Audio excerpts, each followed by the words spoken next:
Cinema அப்படின்னாலே AVM, Vahini, இது ரெண்டும் தான் ஆரம்ப காலத்துலேருந்து பெரிய லெவலில் இருந்தது. திரு மெய்யப்ப செட்டியார் அவர்கள் காரைக்குடியிலிருந்து சென்னை வந்து கோடம்பாக்கத்தை தேர்ந்தெடுத்து ஏவிஎம் என்ற நிறுவனத்தை ஆரம்பித்து இன்னைக்கு உலகம் பூராவும் தெரியக்கூடிய அளவுக்கு இந்த ஏவிஎம் நிறுவனம் இருக்கிறது. அதை கட்டி காத்த பெருமை திரு சரவணன் சார் அவர்களுக்கு தான் சாரும். ஏன்னா அந்த நிறுவனத்தை அவ்வளவு சிறப்பாக நடத்தி எல்லா ஹீரோக்களையும் வச்சு படம் எடுத்து ஒரு சிறந்த நிறுவனமாக இன்று வரை நடத்தி கொண்டிருந்தார்கள். 1972 வந்து நான் இந்த ஸ்டுடியோவில் வந்து என்னுடைய முதல் படம் பொண்ணுக்கு தங்க மனசுங்கிற படத்துக்கு டெஸ்ட் இங்கே தான் நடந்தது ஸ்டுடியோவில். அதுலேருந்து அதுக்கப்புறம் அந்த படம் வெளியாகி அதுக்கப்புறம் நிறைய படங்கள் ஏவிஎம்ல ஸ்டுடியோவில் நான் நிறைய நடிச்சிருக்கேன். அப்போ இருந்து எனக்கு வந்து சரவணன் சார் நல்ல பழக்கம். ரொம்ப அமைதியாக, ரொம்ப பொறுமையானவர், நிதானமானவர், ரொம்ப நல்லவர்.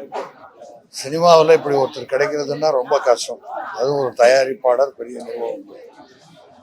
அமைதியாக இருப்பார், நல்லா நகைச்சுவாக பேசுவார். என்னை சந்திக்கும் போதெல்லாம் என்னை ஒரு 10 நிமிஷம் சிரிக்க வைப்பார்.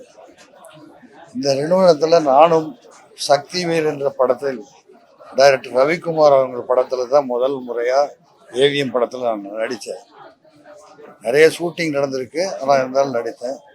அவரோடு பழகுகிற வாய்ப்பு கிடைச்சிது. நல்ல மனிதர், நல்ல குடும்பம். இன்னைக்கு அவங்க பிள்ளைங்க, பேர குழந்தைங்க எல்லாத்தையும் பார்த்துட்டாரு. மனிதனாக வாழ்ந்தால் இப்படித்தான் இருக்க வேண்டும் என்பதற்கு ஒரு எடுத்துக்காட்டு தான் சரவணன் சார் அவர்கள். அவருடைய ஆன்மா சாந்தி அடையவும் அவர் குடும்பத்தாருக்கும் என்னுடைய ஆழ்ந்த இரங்கலை தெரிவித்து நன்றி.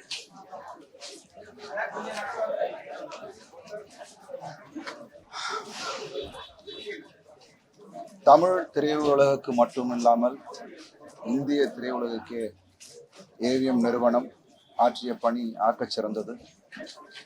அதாவது ஒவ்வொரு காலகட்டத்திலையும் பல திறமைகளை நம்மளிடையே அறிமுகப்படுத்தியது இந்த நிறுவனம். பல பேருக்கு வேலை கொடுத்துருக்காங்க. ஏவி மெய்யப்ப செட்டியார் அவர்களின் மறைவுக்கு பிறகு ஒரு மிக சிறந்த ஆளுமையோடு திரு ஏவிஎம் சரவணன் சார் அவர்கள் இந்த நிறுவனத்தை நடத்தி கொண்டிருந்தார்கள். இப்படி ஒரு ப்ரொடியூசர்னா இப்படிதான் இருக்கணும் அப்படின்ற ஒரு எடுத்துக்காட்டாக இருந்தவர். ஏன்னா நிறைய கேள்விப்பட்டிருக்கோம். பட் இவ்வளோ ஒரு சிறந்த நிறுவனத்தோடு நானும் பணியாற்றுறதுல ரொம்ப ரொம்ப பெருமையாகவும் இருக்கு.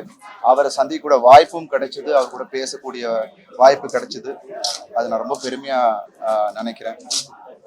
ஏன்னா அவ்வளோ ஒரு டிசிப்ளின், எல்லாருக்கும் மரியாதை, அது ஒரு வெல் ஆர்கனைஸ்டு டீமோட பண்ணிட்டு இருந்த. எல்லாத்துக்கும் மேல அவருக்கு வந்து சினிமா மேல ஒரு பேஷன். ஸோ அப்படிப்பட்ட ப்ரொடியூசர்ஸை இப்போ பார்க்கறது ரொம்ப அபூர்வமாக இருக்குது. ஏன்னா அதுதான் அவரை வந்து இவ்வளோ நாள் நம்ம திரையுலகத்தில் வச்சுட்டு இருந்ததுன்னு நினைக்கிறேன்.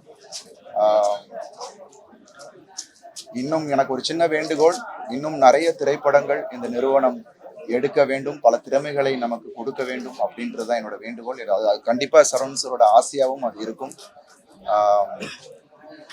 அவரோட இந்த மறைவு இந்திய திரையுலகுக்கே ஒரு பெரிய இழப்பு.